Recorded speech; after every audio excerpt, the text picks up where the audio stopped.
Chapter 14. Chiron sat at the edge of the cliff, the wind tousling his curls, his eyes lost in the vast forest stretching out below.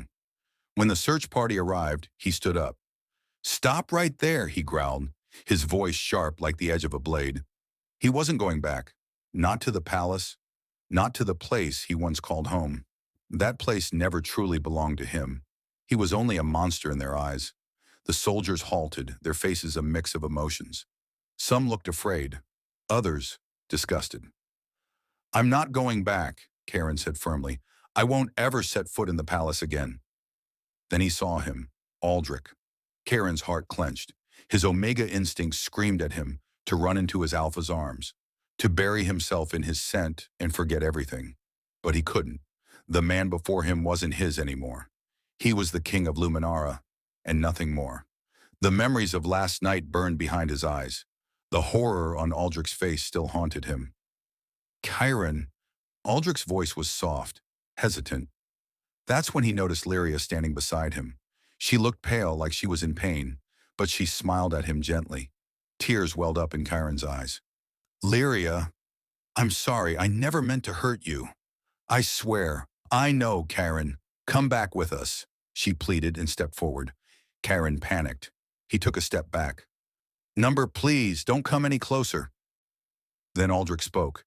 "Chiron, please, come back to the palace." There was pain in his eyes, deep, aching pain. Chiron could feel it. He knew this was tearing Aldrich apart, but it didn't matter anymore. Aldrich always chose duty over everything, and now Chiron would choose for him. He took a shaky breath. "Aldrich, I gave you everything I had. There's nothing left of me to give. I loved you. Gods, I loved you. But I guess that wasn't enough." He let out a bitter laugh, even as tears streamed down his cheeks. "We were never meant to end well. You knew it too. That's why you never marked me." "That's not," Aldrich began, stepping forward. "No," Chiron cut him off. "Don't. There's no need to explain." He looked up, eyes fierce now despite the tears. "I free you from this bond." Then with trembling hands he drew a dagger and cut his wrist, blood dripping freely as he squeezed it over his palm. "I, Chiron Arendor, reject Aldrich Valor as my mate." "No, Chiron!" Aldrich screamed, his voice full of anguish. In that moment, the bond snapped. Both of them collapsed to the ground, clutching their chests as pain tore through them. Mating bonds were sacred, and breaking one felt like dying. "Chiron, why?" Aldrich gasped. "Please, let me fix this. Just come back. Give me a chance." Chiron shook his head weakly. "You're not bound to me anymore, Aldrich, and I release you from the promise you made to my mother."